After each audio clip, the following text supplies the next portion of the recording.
YouTube. Okay, we're going to look at a bit of a random one today. This is the organ intro from Shake Your Tailfeather. Hopefully you've all seen The Blues Brothers. Great film, one of my favourites. If you haven't, what on earth are you playing at? Go and pause this right now, go and watch the film, and then come back and pause. Alright, I hope you've done it. I hope you've done it. I won't be able to tell, but I hope you have. Okay, I've picked this for three main reasons today. The first reason is I've got a real silly fetish for figuring out bizarre things on the guitar that weren't played on a guitar, and a terrible idea. Some of them are a really bad idea to try and figure out on a guitar, practically unplayable. I've put up a few interesting ones already, but I've got some ludicrous little riffs and things for you I've figured out over the years that I'll be putting up in time. So keep your eyes peeled. I might make a little special playlist section of bizarre nonsense I've figured out. Number two, I've been borrowing this lovely pedal from my friend. This is, I don't know if you can see that, the Electro Harmonix B9 pedal. It's meant to be modelling 9 really great classic organ sounds. Now some of them are really usable and really great, other ones are a bit comedy. To be honest with you, I'd buy it just for setting number 7, the Cathedral. I'm not going to play it for you now. That is a whole video on its own.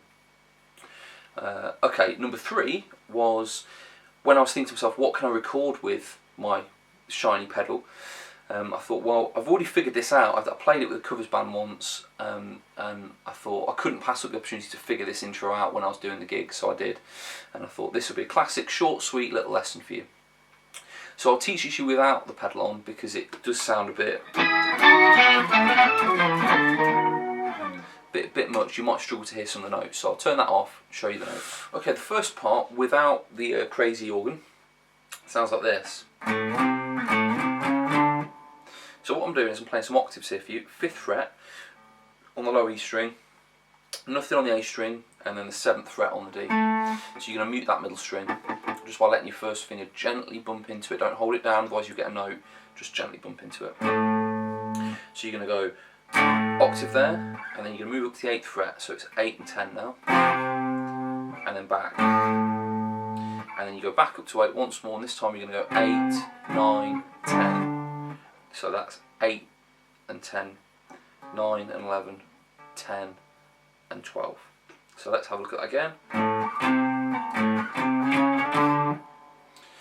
Alright, we're going to move on to really stretchy dominant chord now. So this is a D7 chord. This is as close to the voicing as you'll get. And again, with the whole solo, I've really tried to get close to what you hear on the record, because I've seen loads of people play this and get kind of the basic idea, but you know, if you're willing to put the effort in, you can get something that sounds pretty much bang on. That being said, you can never get 100% on a guitar to a piano, because they have got more digits. We can't compete. So, but anyway, back to the stretchy chord. I've got my little finger on 12 on the D string, then 3rd finger 11 on the G, 2nd finger at 10 on the B, and then you're going to reach back with your 1st finger and try and hit 8 on the high E. Okay. If you can't reach that, I would suggest just play the top part of that. So the 11 on the G, 10 on the B, 8 on the E. It still sounds pretty good, just not quite as thick. So we've gone. Oh, and yeah, as you've hit the chord, slide it down. Next part then. I'm going to flatten my finger across frets 12 on the G and B string, and then you're going to come back to just the 10th fret on the G string, and then back to our little flattened bar. So we've gone 12 and 12, 10 on the G, 12 and 12. Okay, and then we're going to do this little one. So that is, now I'm flattening with my 1st finger on the G and B string at the 10th fret. And then I'm going to go 12 on the D, 10 on the D, 12 on the D. So we've gone. So from the start.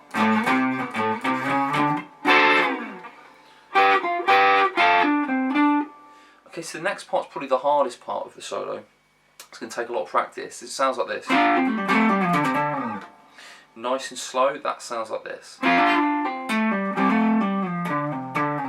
I'm using lots of hammer-ons and pull-offs to help me get this quick. If you notice, this hand isn't doing a lot. Alright, so let's break it down. We're starting out middle 2 strings with a little bar. So that's the D and G string at fret 10 with your first finger. And as soon as you pick this, you're going to hammer on 12 on the D string. And then pull off, and then hammer on from nowhere the 12th fret on the A string. And from that, you're going to pull off to 10 on the A string. So.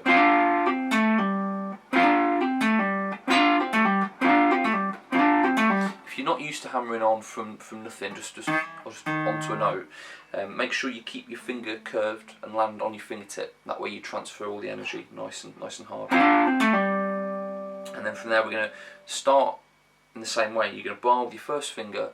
This time it's the A string and D string, fret 10. And again, as soon as you pick this, you're going to hammer on 12. And this time, pull off to 10, slide to 8. So we've gone,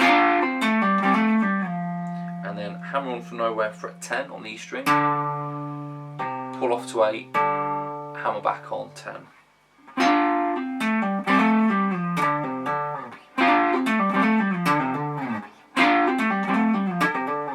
If you want, you can pick that 10 on the low E string, but the bits before it are probably best off done the way I just said. You know, if you really want, you can try and pick every note, but you'll just find you're loading up your picking hand with a lot of hard work, so you might get on better with hammer-ons and pull-offs. Depends, some people prefer hammer-ons and pull-offs, we call it legato. Other people prefer trying to pick everything.